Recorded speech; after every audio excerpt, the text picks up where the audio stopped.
प्यारे विद्यार्थी, आपके लिए मैथ का क्वेश्चन लेकर आए शंकु से संबंधित। आइए क्वेश्चन को देखते हैं, डिस्कस करते हैं और सॉल्व करते हैं क्या कह रहा है। क्वेश्चन देखते हैं। कहता है एक घन किसी गोले के अंतर्गत है। तो एक घन क्या है? किसी गोले के अंतर्गत है। ठीक है, तो हमने मान लिया यहाँ क्या है? गोला है, इसको हम मान लिए घन। यहाँ वर्ग जैसे दिख रहा है, क्योंकि देखिए घन में क्या होता है? वर्ग का सतह होता है। आप मान लीजिए क्या यह घन है।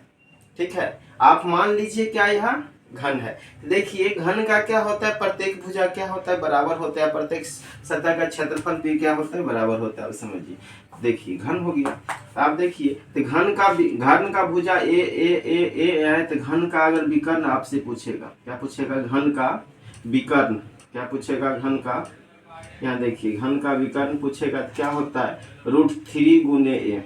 यहाँ क्या हो गया? घन का विकर्ण।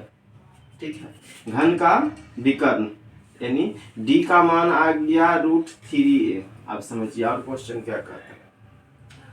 घन का विकर्ण आ गया। अगर इसमें घन का विकर्ण आ गया, समझिए तो यह क्या हो गया? इस गोले के लिए क्या हो गया? व्यास हो गया। गोले के लिए क्या हो गया? व्यास हो गया। तो घन का विकर्ण क्या हो गया? बराबर कितना हो गया? गोले का व्यास। क्या हो गया? गोले का, यह क्या हो गया? व्यास। गोले का व्यास हो गया। अगर इसका त्रिज्या पूछेगा तो त्रिज्या बराबर क्या होता है? व्यास बटे 2। तो √3a बटे क्या हो गया? यह 2 हो गया। ठीक है, अब क्वेश्चन पढ़ते हैं। कहता है, फिर देखिए, कहता है एक लंबवृत्तीय, कहता है एक लंबवृत्तीय बेलन जो उसके सभी ऊर्ध्वाधर फलकों को स्पर्श करता है और बेलन के अंदर, कहता एक लंबवृत्तीय शंकु है।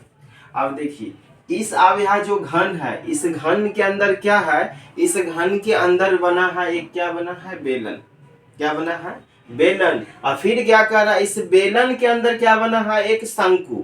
तो बेलन के अंदर क्या? शंकु। क्या? लंबवृत्तीय शंकु बराबर, और कहता है उनकी ऊंचाई के बराबर है।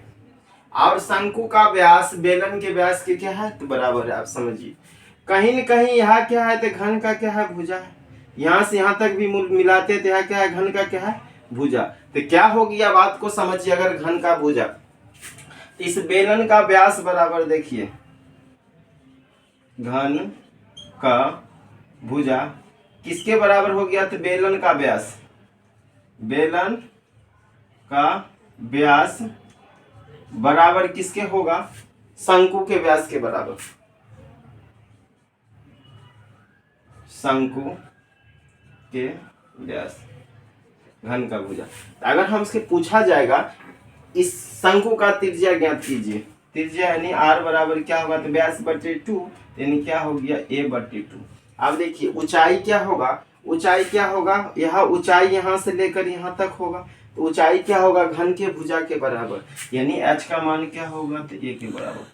तो हमसे क्या पूछा जा रहा है? शंकु का आयतन और गोले का आयतन और शंकु का आयतन का अनुपात पूछ रहा है। गोले का आयतन और शंकु का आयतन। ठीक है, तो गोले का आयतन क्या होता है? गोले के आयतन का अनुपात वॉल्यूम का अनुपात, उसके बाद शंकु के वॉल्यूम का क्या हो गया? वॉल्यूम का क्या हो गया? अनुपात पूछ रहा है। ठीक है, गोले का आयतन होता है, देखिए 4/3 पाई r3। तो r3 का मतलब क्या हो गया? देखिए r3 का मतलब √3, हाँ इसका r3 का मतलब √3a बटे 2 का क्या हो गया? क्यू, अनुपात। उसके बाद किसका पूछ रहा है? शंकु का आयतन क्या होता है? 1/3 पाई r², यानी क्या हो गया? a बटे 2 का स्क्वायर गुना h मतलब a। ठीक, यहाँ देखिए 3 से 3 क्या हो गया? कट गया।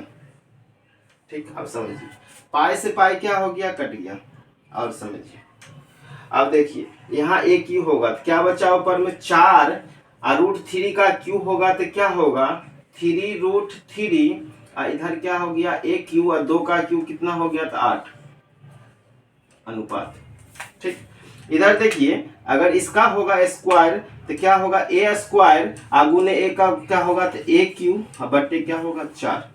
अब देखिए 4 एकम 4, 4 दूनी 8, 2 एकम 2, 2 दूनी 4। ठीक, a क्यू से a क्यू खत्म हो गया। तो अपना पास क्या बचा? इधर देखिए 3 दूनी 6 √3, क्या बचा? 6√3 अनुपात 1।